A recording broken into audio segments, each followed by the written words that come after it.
So today I'm so excited that on the Zing Wellbeing podcast, we're joined by the fabulous Rochelle Courtney from an incredible charity called Share the Dignity. Now, welcome, Rochelle. I'm so happy you're here. Thank you. It's nice to be here and have a chat. Yeah, it is. It's so good. Now, we'll talk about more about your charity and all the amazing things it does. But do you want to just give us a snapshot first of what you do? Because it's all about ending period poverty, right? Yeah, so I am Rochelle, otherwise known as the Pad Lady of Australia, a title I'm pretty proud of. Even cool enough that my husband gave me the number plates for Christmas last year, which means that my kids will not drive my car anymore. They do not think it's cool. So I started Share the Dignity back in 2015 when I read an article that talked about the fact that women who were experiencing homelessness were having to use socks and newspaper and wadded up toilet paper to deal with their period. And I was mightily embarrassed that I'd never thought that that could be a problem for anyone, let alone people who were experiencing homelessness. And at that stage, I had my own personal training business, and I asked all my clients to bring me a packet of pads or tampons for every wine they had in the month of February 2015. So some of my ladies would bring me a bag and say, let's not count them, let's just start training. But, you know, my mission then, as it is now, is to make sure that there isn't a person in Australia who doesn't know that this problem exists, because there's not one of us women who wouldn't give a woman a pad or a tampon in a bathroom and say, are you okay? Yeah. And make sure that she's all right. So that's what Share the Dignity is all about. So in March and August, our collection boxes go out in every Woolworths supermarket store across Australia, and, you know, another 1,000 plus businesses. They are to make it super easy to donate a packet of period products. We've now had more than 5 million packets of period products donated that we've then given out to our 3,500 charities that we work with. And we have more than 3,000 amazing volunteers around the country who make the magic happen. So whether the products are donated in Ballarat or Bendigo or Brighton or Broome, they stay in that local area to help every woman who's facing domestic violence, homelessness, severe poverty, those sorts of things. I just can't imagine that giving them period products means it's one less thing that they need to worry about. Oh, wow. I mean, I have to say, I did not know about this problem before I kind of learned about what you do as well. And I think it is incredible what you do. Like, congratulations and well done for doing something so it absolutely needed and incredible, because it's a huge problem. And like you said, you've given over 5 million products out. I mean, I can't imagine the difference, how many women it has significantly helped. So incredible. So anything we can do to help raise awareness, I'm so happy to be here talking to you about it. Now, one of the things I wanted to ask you about as well is because I read on your social media that you had a real problem with iron deficiency. And I think that, you know, a lot of women don't know about the iron deficiency issue. And I think that even not just women, but the iron deficiency is the biggest global nutrient deficiency anywhere, and of any nutrient deficiency. And it's thought that around 30% of people around the world are iron deficient, but women have a higher predisposition of this. So talk to me about, you know, how you found out you were iron deficient. I mean, I think I read that you'd got down to something like 5 in your deficiency, which is, you know, it's unbelievable. I'm wondering, I was walking around like a zombie, right? Yeah, look, I'd suffered severely from endometriosis all my life. So very heavy periods was very normal for my life until I had a Mirena put in. It did change my life, but I still suffered with low iron being in the 30s, right? Which is fine. You can keep going on and you can supplement with an iron tablet. You know, I'm pretty sure that if you can't afford period products, though, you're really not going to be able to afford iron tablets as well, right? So I feel like I've been on iron tablets and vitamin D tablets all my life, and I spend a lot of time outside in the sun. Whatever's happening is not absorbing anyway. Recently, though, I had a hysterectomy 2 years ago. So I thought my iron may start to increase, but that wasn't the case. And so when I went for my yearly checkup, my iron levels were 5, and quite significant were the issues that were going with that. Like, and you know what? I put those issues down to menopause because obviously when I had a complete hysterectomy, I also went into straight away into menopause. And that was harsh in itself. But I thought that the brain fog, the tiredness, now the tiredness, it wasn't even tired. It was lethargy. Like I was dragging my ass to be able to get through the day. Right. So, Because menopause is brutal, right? Like it is, and I think that there are so many I would say symptoms or side effects of menopause, and even I will go, oh, my skin's a bit dry, menopause, or my eyes are a bit dry, menopause, everything. I'm like, it's probably menopause. And when you were so iron deficient and so lethargic and tired, did a doctor ever say to you, let's look at iron, or did they just automatically say, oh, it will be menopause? look, I think that I have had to take charge of my own health coming from that wasn't even my first hysterectomy. It was my second hysterectomy. The first hysterectomy was to take out what the doctor thought that he should take out when I literally went in there and pleading to get it all taken out. So I feel like we have to have the knowledge that we need. It was me who went to the doctor and said, right, I need to get my blood test. This is not normal. I can't even get through a whole day without having a nap. Like it was so bad. But what else was bad that I'd also put down was, I don't even know if you'd call them restless legs, but cramps in my legs, to the point where every night I would lay down and there'd be a good hour where I really couldn't even go to sleep because my legs were cramping so bad. As soon as I had my iron infusion, they were gone. I thought I was magnesium deficient. I was popping magnesium like they were Tic Tacs, right? So it wasn't actually the magnesium, it was the lack of iron. And yet I didn't have the knowledge to know that that actually was another symptom of low iron. So, but when I had the iron infusion, it cost me about $600 to do that. Like how many people could afford to do that? Not many. Changed my life, right? Wow. And with the iron infusion, is that like a once a month, once a year? Like what is it? How long do you have to, or how regularly do you have to do that? Well, that's the first time I've ever had to do it. And I've had quite low iron. That's the first time that they've ever said this is the only solution for you now because your iron levels were so low. I'd never been in the single digits before. I'd been in teens and in the 30s and so forth. I now will get my iron checked every 3 months. Okay. Yeah, so I'm yet to have that 3 months run, but I literally feel like I can feel it. I feel like a completely different person to the person who was getting an iron infusion before. Wow. I can't imagine the impact of your day to day life if you're having to have a nana nap throughout the day. Yeah, So yeah. it's so hard. Well, even to the point where the fatigue was so bad, I could just sit here at my desk and fall to sleep like that. Like, who can do that? And did what happens if your levels were obviously extremely low at 5, but what happens if somebody gets to 1? Like what are the health implications when it's so low,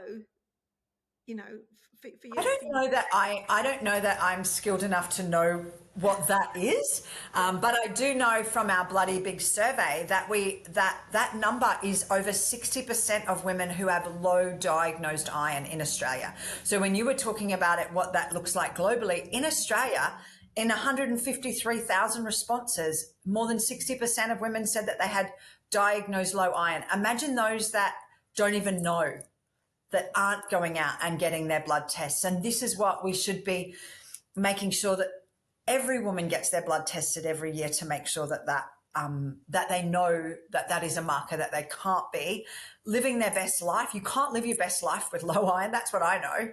100%. I mean, I remember when I was pregnant and I went for my, routine checks and my iron, I think was down to 9. That's because the baby's sucking everything out of you. and, Yeah.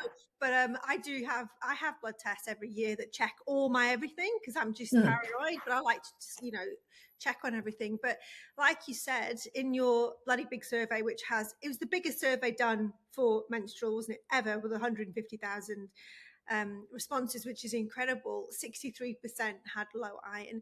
So what do we do about that? Because, like you say, the most, I would say, 90+% of people aren't going to be able to go and spend $600 on an infusion.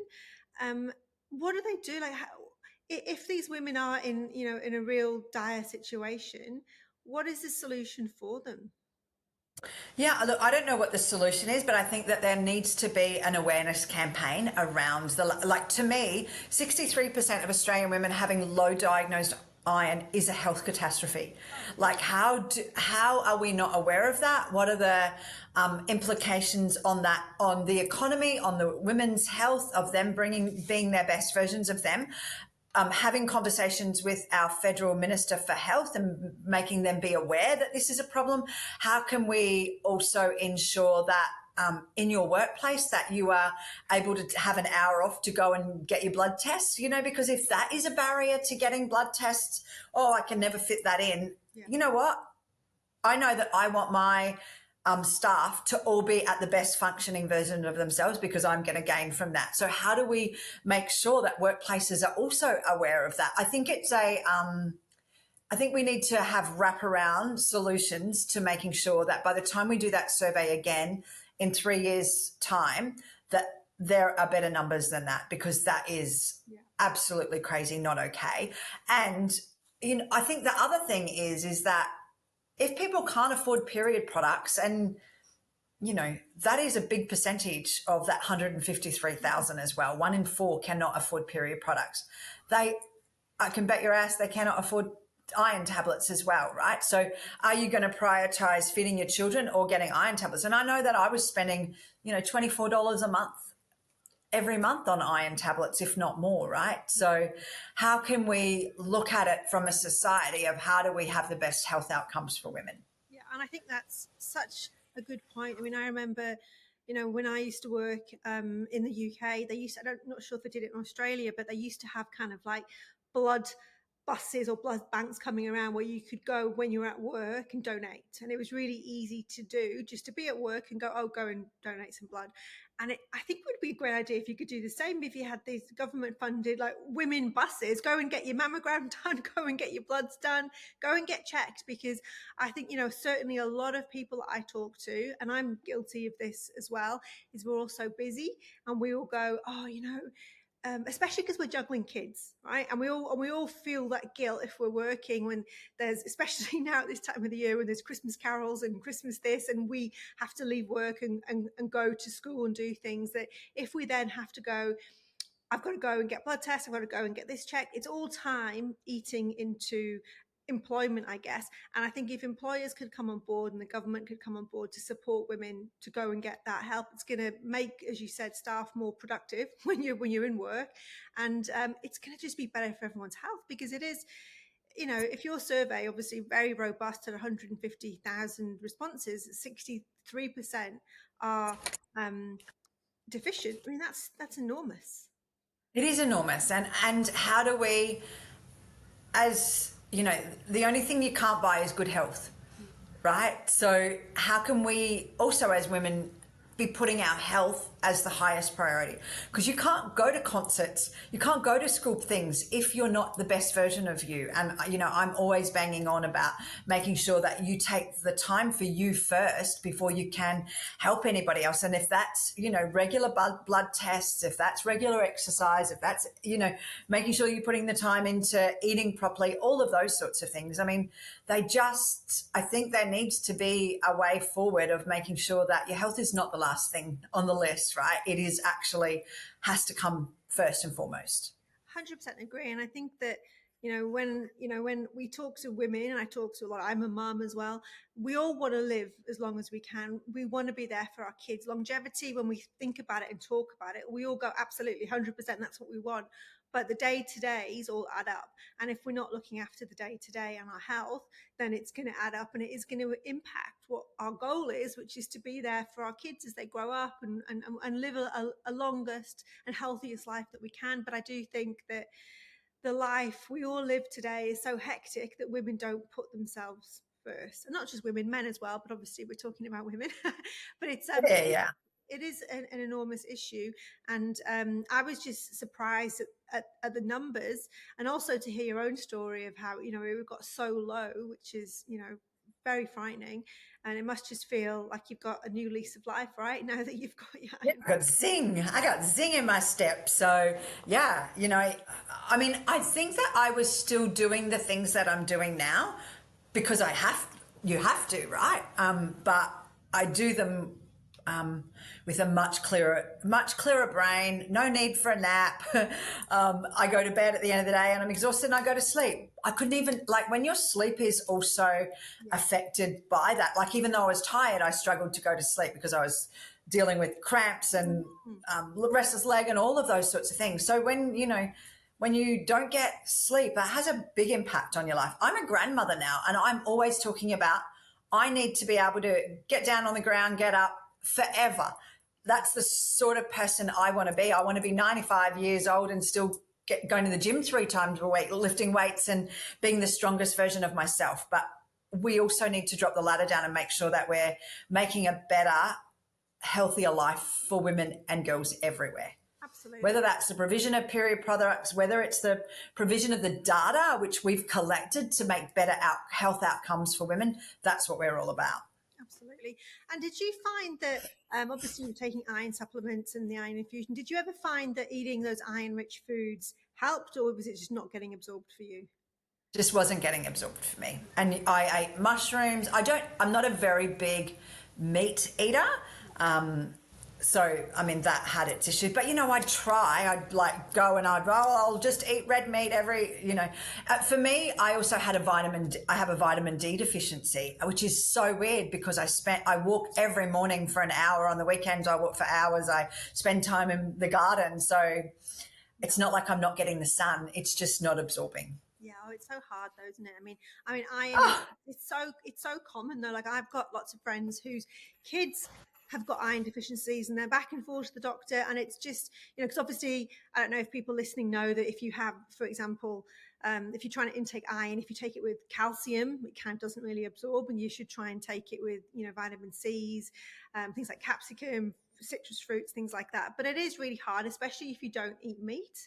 But if you are listening and thinking, oh my goodness, I don't eat meat, what can I have? There are things like tofu, seeds, nuts, spinach, which are great. But as you said, if there is a problem with absorption, then obviously that's not going to just be a quick fix. So it's very difficult. And for those women who are in, severe economic issues, whether it's homelessness or poverty, it's really difficult. So I think your idea of campaigning to the government, I'm all up for that because I all think right. Well, from this, let's try to get QML or one of those blood read to go to travel to offices. Like, seriously, I would pay somebody to come here and do the bloods of all the women that work here. yeah, I think What an amazing thing to do. I agree. I think it's There's a new business. yeah, we've got to talk about this afterwards because I think it's an amazing. I think it's much needed, and especially Yeah. when you're talking rural and not being able to get to places easy. You've got to put yourself first, and if we need help doing it from governments, then let's take the help. Let's do it. So, Absolutely. so Rochelle, talk to me about share the dignity, and how women listening to this going, I didn't know either. How can we get involved? How can we help you do what you do? Tell us about some of the things you're doing, so that we can be educated, so we can help too. Well, right now we're in our It's in the Bag Christmas Appeal campaign. So that's where we ask everyday Australians to donate a bag that they no longer used or can be a new bag. Fill it with life's essentials, things like shampoo, conditioner, toothbrush, toothpaste, deodorant, soap, and then period products. Anything else you put into your bag is up to your bag size, your imagination, and your budget. So I've owned 7,423,000 hair ties in my life, and I can never find one. So I always put a pack of hair ties in. Chapstick, I've got a chapstick in my drawer, in my bag, in my car. Beside my bed, I always put chapsticks in my bag. We then get those bags. You drop that bag that you've put together into any Bunnings around Australia from the 15th of November to the 1st of December. And then we get them out to every woman spending Christmas in a domestic violence shelter or experiencing homelessness or extreme poverty. And I think when you think about a way that you could tangibly help somebody, there is nothing more impactful than putting together a bag and ensuring that somebody has the gift of hope this Christmas. Oh, I love that. That's so good. And can I ask if they're going out to women in domestic violence situations, should we be doing something for the kids as well, popping like a toy or something like that in those bags as well? I'm sorry. I waited till you'd finished so you didn't have to cut it. Look, there are so many different charities that work in giving children school backpacks or presents at Christmas. And this is why it's in the bag is there, because there were lots of Christmas presents for kids, but never anything for the mum. So we're focusing on just what the mum needs to have. We do 3 different types of bag: a women's bag, a teen bag. So there are a lot of teen girls who are experiencing homelessness or tapped out of the foster care system and wouldn't otherwise get a Christmas gift. We ask you to put a yellow ribbon on that, or a mum and bub bag. So for a woman who's, just had a baby and cannot afford those items, we have a shopping list for each one of them on the website, which makes it super easy for you to download and take it shopping. We are also really mindful that, Australians are doing it really tough. And I would say to you, if you can't afford to put together a bag on your own, grab your bestie, grab a couple of friends and go out shopping and do it all together, or get people to give you different things to put the bag together. I think that it's really important to make sure that everybody receives a Christmas gift, especially those women who are doing it really tough. Oh, I love it. I'm definitely going to be doing that and popping down to my local Bunnings. So they're just like the Bunnings bins at the front, are they? And they've got your branding so we know where to put them. Yeah, as soon as you walk in the store, and most Bunnings have decorated it like a big handbag or they do such a beautiful job. And then our volunteers are actually in there 3 times a day to pick them up. They take them home, they check them, and then again, they give them out in the areas of which they're donated. So if they're donated in Geelong or Brighton or Bendigo, wherever they're donated, they stay in that local area to help the women in that area. Oh, amazing. I'm definitely doing that. And like you said, if you can't afford to do it on your own, band together with a couple of mates and see what you can, muster up. Absolutely. And if you are never going to do it, you can donate dollars online and we will put together those bags for you. And I always say every woman everywhere should have access to the very basic of essentials. And that's a much harder thing to do for our remote Indigenous communities, even our drought-stricken farming communities, that we put together those bags with the money that you donate. So if you've only got $5 and you want to give $5, that's great. If you want to give 500 and you've got it, give it. Every little bit helps us to put together more bags. Amazing. Well, I'll certainly be letting everyone know the link when we post this up so everyone can kind of go out, because I know, we're enormous at Zing Wellbeing about supporting women. We're all women. We're all in this together. So we should all support each other at every element of life and in every element of life. And because it's really tough. Some people are doing it extremely tough and we should all help each other. So it's a big thing. Well, fabulous. Thank you. And, when the collection boxes are out in March and August, please just pick up an extra packet of pads or tampons or incontinence products off the shelf and pop them in the collection box at the front of the store. Yeah, great. So they're going to be in Coles and Woolies, you say? Just Woolworths? Yeah. Any Woolworths store in March and August, yeah? But also if you've got a business and you'd like to be a collection point, it's not just about the products you get donated, it's about the conversations. I mean, if you think about the shame and stigma that has surrounded menstruation for a very, very long time, we are all need to play a role in removing that shame and stigma by having conversations in workplaces, childcare centres, hairdressing salons, all of those sorts of things. And when there's a collection box there, there is a topic of conversation that people have been hiding away from for a very long time.